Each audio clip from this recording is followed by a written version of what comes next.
নমস্কার বন্ধুরা, সহজে রান্না চ্যানেলে আমি শ্যামলী আপনাদের সকলকে স্বাগত জানাই। আজ আমি আপনাদের করে দেখাবো খুব পরিচিত একটা রেসিপি, এগ রোল। আমার রেসিপিটা যদি আপনাদের ভালো লেগে থাকে, লাইক, কমেন্ট, শেয়ার এবং আমার চ্যানেলকে সাবস্ক্রাইব করতে ভুলবেন না। চলুন রেসিপিটা শুরু করা যাক। এগ রোল বানানোর জন্য প্রথমে আমি ময়দাটা মেখে নেব। নিয়েছি আমি 250 গ্রাম ময়দা, তার মধ্যে দিয়ে দিলাম অল্প লবণ। এবার লবণ আর ময়দাটা কিন্তু আমি হাত দিয়ে মিলিয়ে নিলাম। নেওয়ার পর এর মধ্যে আমি দিয়ে দেব 2 চা চামচ সাদা তেল। সাদা তেল দিয়ে ভালো করে ময়দাটা ময়ান দিয়ে নিয়ে আমি জল দিয়ে কিন্তু আস্তে আস্তে ময়দাটা মেখে নেব। যেমন আমরা লুচির ময়দা করে থাকি, ঠিক সেরকমই কিন্তু ময়দাটা আমি মেখে নেব। আমাদের কিন্তু বাজার চলতি এগরোল কিন্তু আমরা খেয়েই থাকি। প্রতিটা পাড়ার মোড়ে মোড়ে এগরোল পাওয়া যায়, কিন্তু তবুও বাড়ির তৈরি এগরোলের কিন্তু স্বাদই আলাদা, আর স্বাস্থ্যের দিক থেকেও একদম অনুপকারী নয়।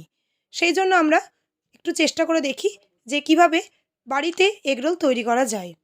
সেই জন্য আমি আপনাদের আজকে করে দেখাবো কিভাবে সহজ পদ্ধতিতে বাড়িতে এগরোল করা যায়, যেটা অল্প বয়স থেকে বয়স্ক সবাই খেতে পারে। বাইরের তৈরি খাবার কিন্তু সকলের সহ্য হয় না, সেই জন্য বাড়িতে কিভাবে আমি এগরোল করব সেটাই আজকে দেখাবো। দেখুন আমার ময়দাটা প্রায় মাখা হয়ে গেছে। ভালো করে ময়দাটাকে কিন্তু আমি ঠেসে নেব। ভালো করে হাতের সাহায্যে ময়দাটা ঠেসে ঠেসে মেখে নিয়ে কিন্তু আমি লেচি করে নেব। লেচিটা কিন্তু একটু সাইজে বড় করব, মানে পরোটার লেচি যেমন হয় তার থেকে একটু একটু বড় সাইজ করব, তাতে এগরোলটা আমার একটু বড় বড় হবে। দেখুন ময়দাটা মাখার পরে আমি লেচিটা কেটে নিচ্ছি। আমি আপনাদের একটাই এগরোল করে দেখাবো, খুব কাছ থেকে দেখাবো সহজ পদ্ধতিতে, যাতে আপনাদের বুঝতে সুবিধা হয়। যদি আমার রেসিপিটা ভালো লাগে, আমার চ্যানেলে সব ধরনের রান্নাই আপনি খুঁজে পাবেন। আপনার রেসিপিটা ভালো লাগলে, আমার চ্যানেলকে ভালো লাগলে অবশ্যই সাবস্ক্রাইব করতে ভুলবেন না। দেখুন ময়দাটা লেচিগুলো কেটে আমি পাকিয়ে নিয়েছি আমি 5টা এগরোল করব, তাই 5টা ডিম নিয়েছি। Tomato sauce, green chilli sauce, kasundi. কাসুন্দিটা অপশনাল, আপনারা চাইলে দিতেও পারেন, নাও দিতে পারেন। খুব ঝিরিঝিরি করে পেঁয়াজ কেটে নিয়েছি আমি। নিয়েছি 2টো কাঁচা লঙ্কা কুচিয়ে, শসা কুচিয়ে নিয়েছি কয়েকটা চীনা বাদাম,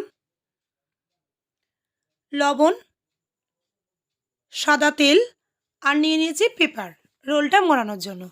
এবার কিন্তু আমি রোলটা শুরু করব। দেখুন একটা লেচি নিয়ে তার মধ্যে একটু সাদা তেল দিয়ে আমি লেচির যে রুটিটা হবে সেটাকে আগে বেলে নেব। একটু বড় করে বেলবো, বড় করে পাতলা করে বেলবো, তাহলে খেতে কিন্তু খুব বেশি টেস্টি হবে। মোটা এগরোল খেতে ভালো লাগে না, একদম পাতলা করে বড় করে আমি বেলে নিচ্ছি। চারিদিকে সমান হয় এমন করেই কিন্তু বেলে নিলাম। এবার গ্যাসে বসিয়ে দিয়েছি একটা তাওয়াটা গরম হয়ে গেছে। এর মধ্যে আমি দিয়ে দেব বেলে রাখা পরোটাটা কিন্তু আমি ভালো করে ভেজে নেব।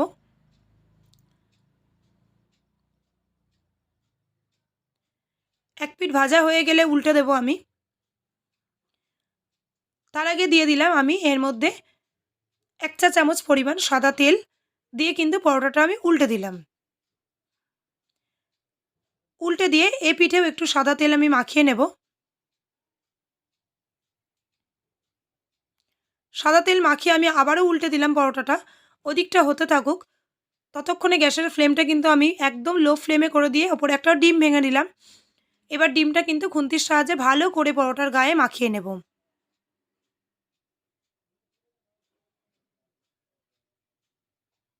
ভালো করে ঘুরিয়ে ঘুরিয়ে ডিমটা আমি পরোটার চারিদিকে মাখিয়ে নেব, যাতে ডিমটা পরোটার চারিদিকে থাকে। একদিকে থাকে না, তাহলে কিন্তু খেতে ভালো লাগে না। একদম সমানভাবে ডিমটাকে আমি পরোটার চারিদিকে ঘুরিয়ে নিলাম।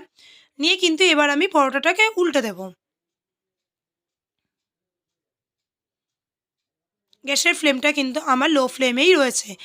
উল্টে দিলাম আমি পরোটাটা। দেখুন এপাশটাও আমার কিন্তু বেশ ভালো করে ভাজা হয়ে গেছে। এবার ওপাশের কাঁচা ডিমটা একটু কাঁচা কাঁচা রয়েছে, আর একটু ভাজা হয়ে গেলেই কিন্তু আমি পরোটাটাকে নামিয়ে নেব। দিয়ে কিন্তু এগরোলের যে ফাইনাল পার্টটা সেটা আমি করে দেখাবো। হয়ে গেছে, গ্যাসের ফ্লেমটা বন্ধ করে দিলাম।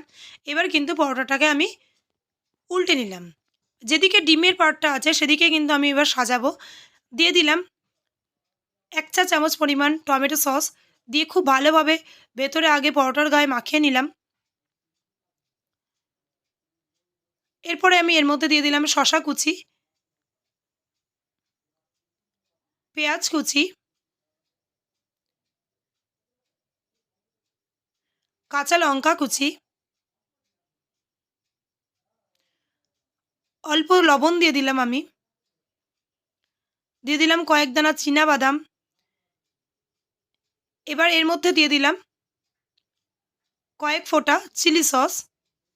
খুব বেশি চিলি সস দেওয়ার দরকার নেই, যেহেতু কাঁচা লঙ্কা দিচ্ছি ঝাল বেশি হয়ে যাবে। আর যারা ঝাল খেতে পছন্দ করেন তারা বেশি দিতে পারেন।